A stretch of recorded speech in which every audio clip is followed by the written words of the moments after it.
ব্রহ্মা বলিলেন, হে ব্যাস, আমি সর্বতীর্থের সারভূত গয়া মাহাত্ম্য সংক্ষেপে বলিব। তুমি সেই ভুক্তিমুক্তিপ্রদ গয়া মাহাত্ম্য শ্রবণ করো। পূর্বকালে গয়াসুর নামে মহাবল পরাক্রান্ত এক দৈত্য ছিল। ওই দৈত্য এইরূপ উৎকট তপস্যা করিতে প্রবৃত্ত হইল যে, তাহা দেখিয়া সকল প্রাণীর হৃৎকম্প হইতে লাগিল। দেবগণ তাহার তপশ্চরণ দর্শনে ভীত হইয়া তাহার বিনাশ সাধন মানসে হরির সমীপে উপস্থিত হইলেন এবং দেববৃন্দ হরির নিকট গয়াসুর বৃত্তান্ত বর্ণন করিলে হরি তাহাদিগকে বলিলেন, ইহার দেহ পাতিত করিলে এই অসুর শিবত্বপদ প্রাপ্ত হইবে। অনন্তর কোন সময়ে মহাবল গয়াসুর শিব পূজার্থ ক্ষীরসাগর হইতে কমল আনয়ন করিয়া কিকট দেশে শয়ন করিয়াছিল। বিষ্ণু তাহাকে স্বীয় মায়ায় বিমোহিত করিয়া গদার দ্বারা নিহত করিলেন। সেই দিন হইতে গদাধর বিষ্ণু গয়াতে অবস্থিতি করিতে লাগিলেন এবং তিনি অনন্ত জীবের মুক্তি প্রদান করেন। ওই গয়াসুরের মহাদেহ শিবরূপী হইয়া জগতের শুদ্ধি সম্পাদন করিতে লাগিল। জনার্দন সেই দিন হইতে কালেশ্বর নামে সেই স্থানে অবস্থিতি করিতে লাগিলেন। বিষ্ণু বলিলেন, অদ্য হইতে এই স্থান পুণ্যক্ষেত্র হইল। যে মনুষ্য এই পুণ্যক্ষেত্রে যজ্ঞ, শ্রাদ্ধ, পিণ্ডদান ও স্নানাদি করিবে, সে সর্বদা সর্বলোকে ও ব্রহ্মলোকে গমন করে, কদাচ তাহার নরক গমন হয় না। অনন্তর পিতামহ গয়াক্ষেত্রকে পরমতীর্থ জ্ঞান করিয়া যজ্ঞ করিয়াছেন এবং পৌরোহিত্য কার্যার্থ সমাগত ব্রাহ্মণদিগকে পূজা করিয়াছেন।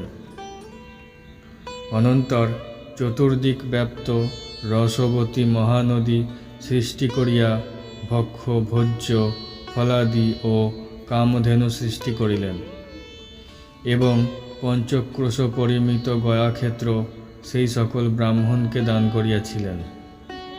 প্রশস্ত ব্রাহ্মণগণ লোভ পরতন্ত্র হইয়া সেই সকল যজ্ঞীয় ধন গ্রহণপূর্বক সেই স্থানে গঙ্গা তীরে অবস্থিতি করিতে লাগিলেন। অনন্তর ব্রহ্মা সেই সকল ব্রাহ্মণকে অভিশাপ প্রদান করিলেন, হে দ্বিজগণ, তোমাদিগের ত্রৈপুরুষী বিদ্যা ও ত্রৈপুরুষ ধন থাকিবে না। কেবল এই পর্বতবহা নদী তোমাদিগকে জল প্রদান করিবে। ব্রাহ্মণগণ পিতামহ কর্তৃক অভিশাপগ্রস্ত হইয়া বিনয়পূর্বক ব্রহ্মার নিকট শাপ বিমুক্তি প্রার্থনা করিলে কমলজনী তাহাদিগের প্রতি অনুগ্রহ করিয়া শাপ বিমোচনপূর্বক বলিলেন, যে সকল পুণ্যার্থী ব্রহ্মলোকগামী নর শ্রাদ্ধাভিলাষে এই গয়াক্ষেত্রে আগমন করিবে, তাহারা তোমাদিগের অর্চনা করিবে। সেই অর্চনার দ্বারা আমিও পূজিত হইব। ব্রহ্মবিজ্ঞান, গয়া শ্রাদ্ধ, গোগৃহে মরণ ও কুরুক্ষেত্রে বাস, এই চতুর্বিধ মুক্তির কারণ নিরূপিত আছে। সপ্ত সমুদ্র, সর্বনদী ও বাপিকূপ, তরাগাদি যে সকল মহাতীর্থ পৃথিবীতে বিদ্যমান আছে, যাহারা ওই সকল মহাতীর্থে স্নান কামনা করে, তাহারা গয়াতীর্থে আগমন করিয়া থাকে। গয়াতীর্থ দর্শন করিয়া শ্রাদ্ধাদি করিলে উক্ত তীর্থ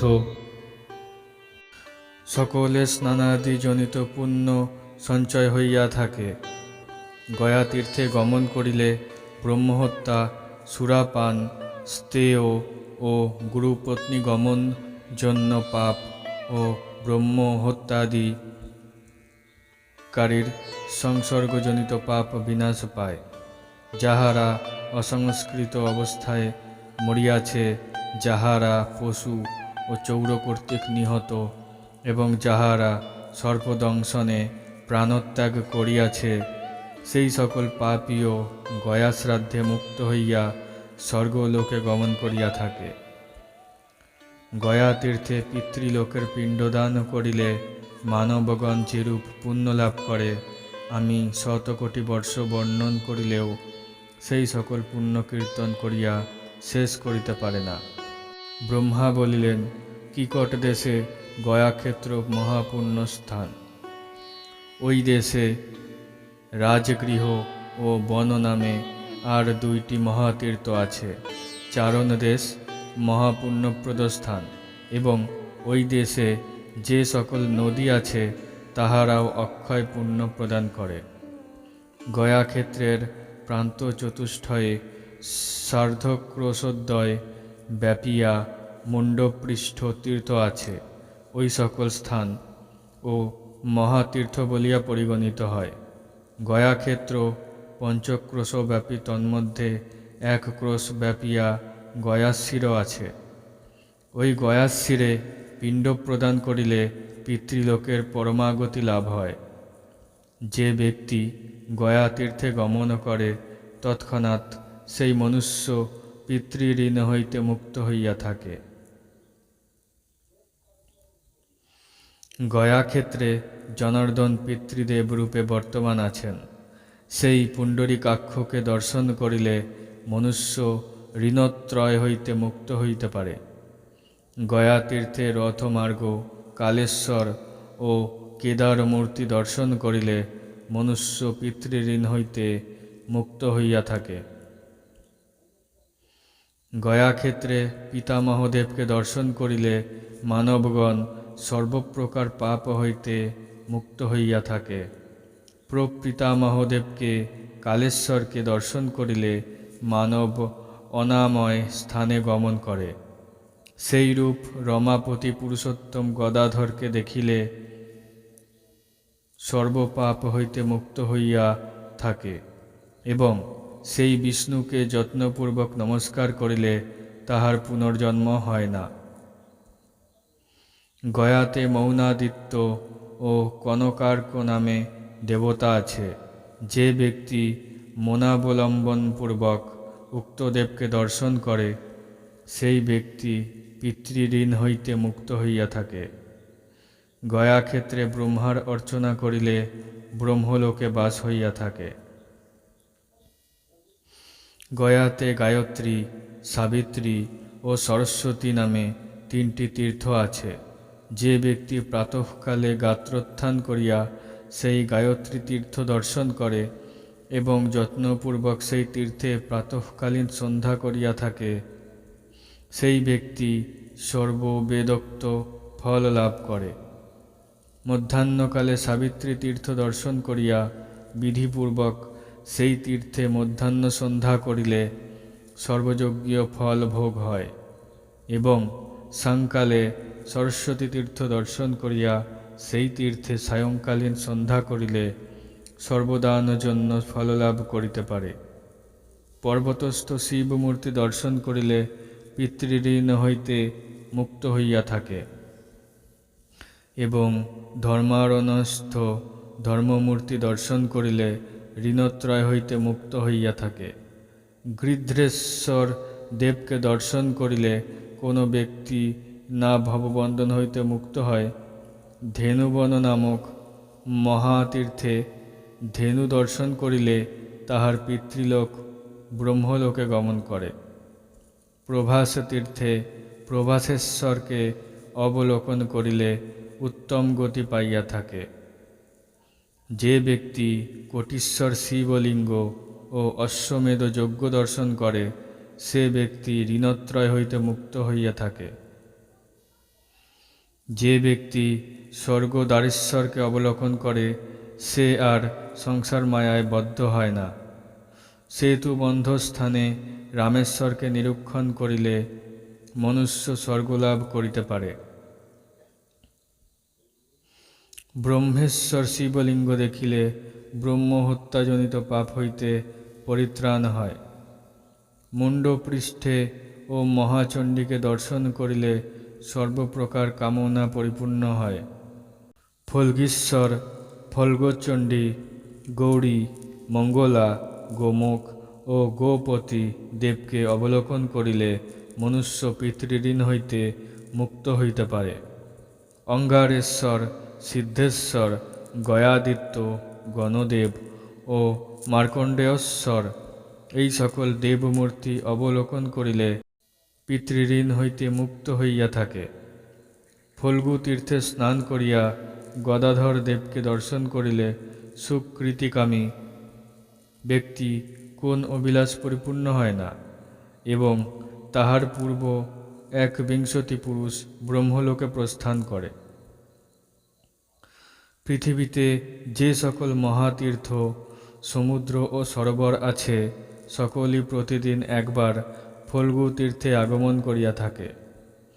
পৃথিবীতে যে সকল মহাতীর্থ আছে, তাহাদিগের মধ্যে গয়াতীর্থ প্রধান এবং গয়াক্ষেত্র মধ্যেও গয়াশির সর্বপুণ্যপ্রদ, কিন্তু ফল্গু তীর্থ সর্বপ্রধান।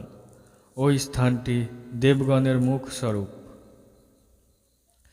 উত্তর দিকে কনকা নদী এবং মধ্যস্থলে নাভি তীর্থ এবং ব্রহ্মতীর্থদ্বয় মহাপুণ্যপ্রদ। এই সকল তীর্থে স্নান করিলে তৎক্ষণাৎ ব্রহ্মলোক প্রাপ্তি হয়। ব্রহ্মকূপে পিণ্ড প্রদান করিলে পিতৃঋণ হইতে বিমুক্তি পায় এবং অক্ষয় বটে শ্রাদ্ধ করিলে পিতৃলোকের ব্রহ্মলোক প্রাপ্তি হইয়া থাকে। মানবগণ হংস তীর্থে স্নান করিলে সর্বপাপ হইতে মুক্তি পায়। কোটি তীর্থস্বরূপ গয়াক্ষেত্রে, বৈতরণীতে, গোমুখ তীর্থে পিতৃলোকের শ্রাদ্ধ করিলে পূর্ব 21 পুরুষের ব্রহ্মলোক প্রাপ্তি হইয়া থাকে। ব্রহ্মতীর্থে, রামতীর্থে, আগ্নেয়তীর্থে, সৌমতীর্থে ও রামর হ্রদে পিতৃগণের শ্রাদ্ধ করিলে পিতৃলোকের ব্রহ্মলোক প্রাপ্তি হয়। উত্তর মানসে শ্রাদ্ধ করিলে তাহার পুনর্জন্ম হয় না এবং দক্ষিণ মানসে পিতৃশ্রাদ্ধ করিলে পিতৃলোকের ব্রহ্মলোক প্রাপ্তি হয়। উক্ত তীর্থদ্বয়ের সঙ্গমস্থলে বিশ্বদেবকে উদ্দেশ্য করে তর্পণ করিলে পিতৃগণকে পরিত্রাণ করিতে পারে। গৃধ্রেশ্বরে পিতৃশ্রাদ্ধ করিলে মনুষ্য পিতৃঋণ হইতে মুক্তি পায়।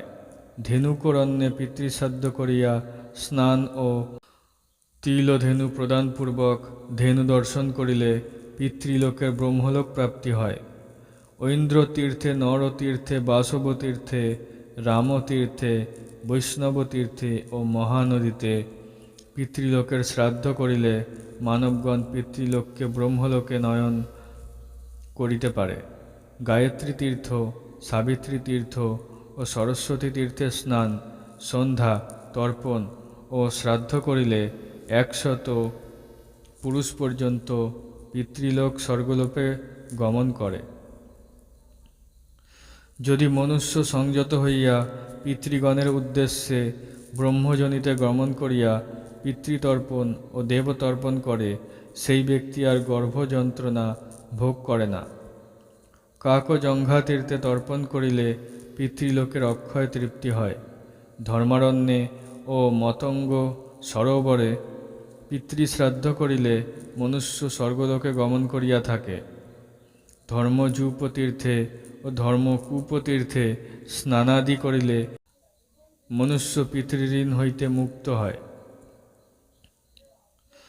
উক্ত তীর্থে স্নানকর্ম সমাপন করিয়া এই মন্ত্র পাঠ করিবে। হে দেবগণ, হে দিকপালগণ, তোমরা আমার এই কার্যের সাক্ষী রহিলে। আমি পিতৃলোকের নিষ্কৃতি সাধন করিলাম।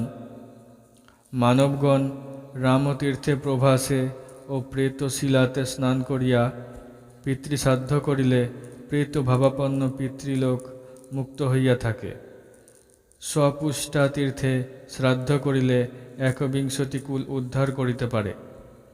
মুণ্ডপৃষ্ঠাদি তীর্থে শ্রাদ্ধ করিলে পিতৃলোকের ব্রহ্মলোক প্রাপ্তি হয়। পঞ্চক্রোশ পরিমিত গয়া ক্ষেত্রে এমন এক বিন্দু স্থানে নেই যে স্থানে তীর্থ নাই। অতএব গয়াক্ষেত্র মধ্যে সর্বস্থানে পিণ্ড প্রদান করিবে। ইহাতে পিতৃগণ অক্ষয়ফল প্রাপ্ত হইয়া ব্রহ্মসদনে গমন করিয়া থাকেন। মনুষ্য জনার্দন হস্তে স্বীয় পিণ্ড প্রদান করিয়া বলিবে, হে জনার্দন, আমি তোমার হস্তে পিণ্ড প্রদান করিলাম। যখন আমি পরলোকে গমন করিব, তখন যেন এই পিণ্ড প্রদান প্রভাবে পিতৃলোকের সহিত অক্ষয় ফল ভোগ করিতে পারি। এইরূপে জীবিত অবস্থায় আপনার পরিত্রাণার্থ পিণ্ড প্রদান করিলে মনুষ্য পিতৃলোকের সহিত ব্রহ্মলোকে গমন করিতে পারে। গয়া তীর্থে, ধর্মপৃষ্ঠে, ব্রহ্মসরোবরে, গয়া শীর্ষে এবং অক্ষয় বটে পিতৃলোকের উদ্দেশ্যে শ্রাদ্ধাদি করিলে তাহাতে পিতৃলোকের অক্ষয় স্বর্গ ভোগ হইয়া থাকে।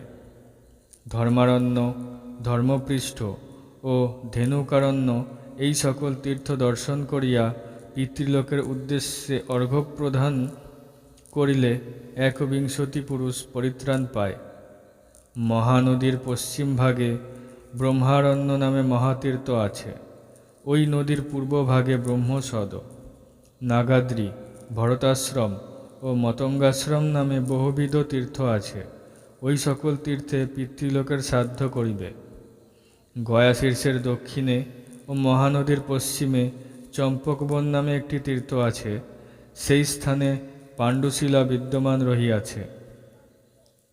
ওই তীর্থে মহাহ্রদে এবং কৌশিকী তীর্থে তৃতীয়াতে শ্রাদ্ধ করিলে অক্ষয় ফল লাভ হইয়া থাকে।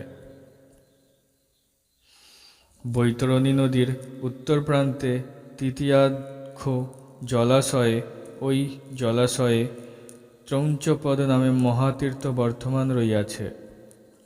এই তীর্থে শ্রাদ্ধ করিলে পিতৃগণের স্বর্গলাভ হইয়া থাকে।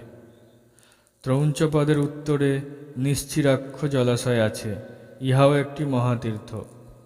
যে ব্যক্তি একবার গয়াতে গমন করে কিংবা একবার মাত্র পিণ্ড প্রদান করে, ইহলোকে তাহার কিছুই দুর্লভ থাকে না। মহানদীর জলস্পর্শ করিয়া পিতৃদেবতার তর্পণ করিবে।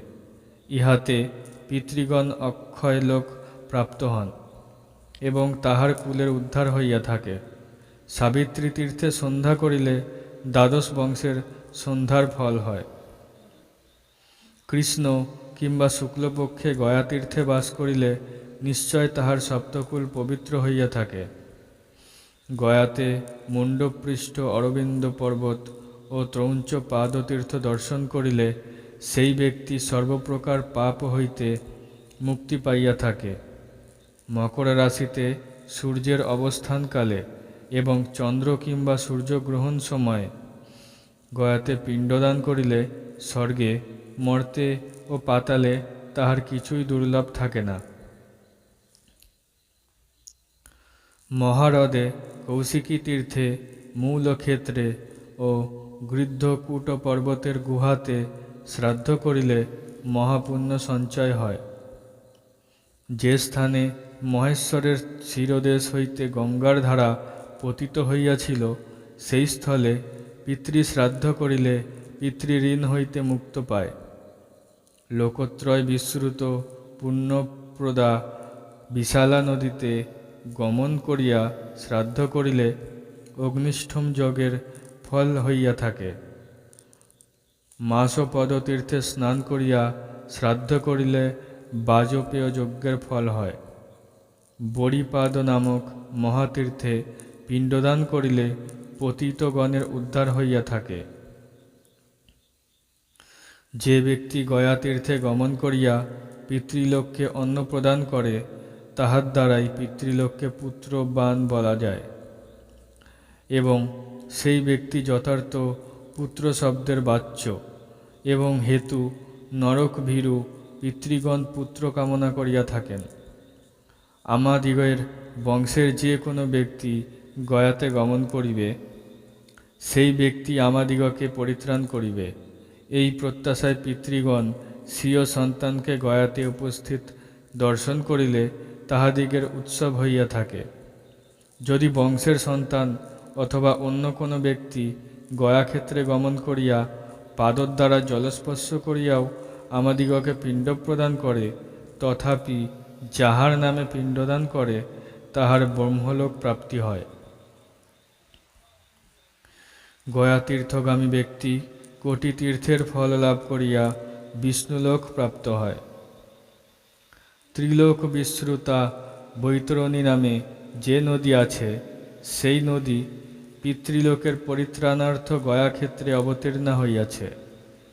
যে ব্যক্তি সেই বৈতরণী তীর্থে শ্রাদ্ধ, পিণ্ড প্রদান অথবা গোদান করে, সেই ব্যক্তি নিঃসংশয় ১বিংশতি পুরুষকে পরিত্রাণ করিতে পারে। যদি কোনো ব্যক্তি কোনো কালে গয়াতে গমন করিতে পারে, তবে সেই ব্যক্তি সেই সকল ব্রহ্মকল্পিত ব্রাহ্মণকে ভোজন করাইবে।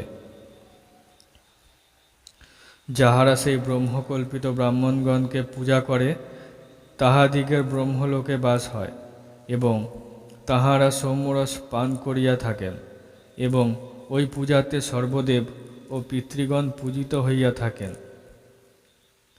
গয়াতে হব্যকব্যর দ্বারা বিধানক্রমে গয়াস্থ ব্রাহ্মণগণের তৃপ্তি সাধন করিবে। গয়াক্ষেত্র দেহ পরিত্যাগের প্রশস্ত স্থান বলিয়া কীর্তিত হয়। যে ব্যক্তি সর্বোত্তম ক্ষেত্র গয়াধামে বৃষৎসর্গ করে, সেই ব্যক্তি শত অগ্নিষ্ঠম যজ্ঞের ফল লাভ করিতে পারে, তাহার কিঞ্চিৎ মাত্র সন্দেহ নাই। মহাবুদ্ধি ব্যক্তি গয়াক্ষেত্রে আপনার উদ্দেশ্যেও পিণ্ডদান করিতে পারে, কিন্তু স্বীয় পিণ্ডদানে তিল ব্যবহার করিবে না। সেই কালে তিল ব্যতি রেখে পিণ্ড প্রদান করিবে। যাবতীয় পিতৃজ্ঞাতি, পিতৃবান্ধব, পিতৃসুহৃদ আছে, তাহাদিগকেও গয়াতীর্থে বিধানক্রমে পিণ্ড প্রদান করিবে। যদি কোনো ব্যক্তি রামতীর্থে স্নান করিতে পারে, তাহা হইলে সেই ব্যক্তি শত গোদানের ফল লাভ করিয়া থাকে এবং মতঙ্গ সরোবরে স্নান করিলে সহস্র গোদানের ফল হয়। কোনো ব্যক্তি নিশ্চিরা সঙ্গমস্থলে স্নান করিলে তাহার পিতৃলোক ব্রহ্মলোকে গমন করে এবং বশিষ্ঠাশ্রমে স্নান করিলে সেই ব্যক্তি বাজপেয় যজ্ঞের ফলভোগী হয়। মহাকৌশী তীর্থে ১ বৎসর বাস করিলে অশ্বমেধ যজ্ঞের ফল লাভ হয়। ব্রহ্ম সরোবর হইতে লোক পাবনী সর্বলোক বিশ্রুতা যে অগ্নিধারা নাম্নী নদী প্রসৃতা হইয়াছে, তাহাকে কপিলা বলে। ওই নদীতে স্নান করিয়া শ্রাদ্ধ করিলে অগ্নিষ্ঠম যজ্ঞের ফল লাভ করিয়া মানব জন্মের সাফল্য হইয়া থাকে। কুমারধারা নদীতে শ্রাদ্ধ করিলে অশ্বমেধ যজ্ঞের ফল লাভ হয় এবং কুমার তীর্থে গমন করিলে মানবগণ মুক্তিপদ প্রাপ্ত হইয়া থাকে। মনুষ্য সোমকুণ্ডে স্নান করিলে চন্দ্রলোকে গমন করিতে পারে। সম্বর্ত সরোবরে স্নান করিয়া পিতৃলোকের পিণ্ড প্রদান করিলে সেই ব্যক্তি মহাসৌভাগ্যশালী হয়। প্রেতকুণ্ডে পিতৃলোকের পিণ্ডদান করিলে মনুষ্য সর্বপাপ বিধৌত করিয়া পরমাগতি প্রাপ্ত হয়। দেব নদী, লেলিহান তীর্থে, মথন তীর্থে ও জানুগর্ত প্রভৃতি মহাতীর্থে পিণ্ড প্রদান করিলে মনুষ্য পিতৃলোকের পরিত্রাণ করিতে পারে। ওই সকল তীর্থের অধীশ্বর দেবতাকে নমস্কার করিলে সর্বঋণ হইতে মুক্তি পায়।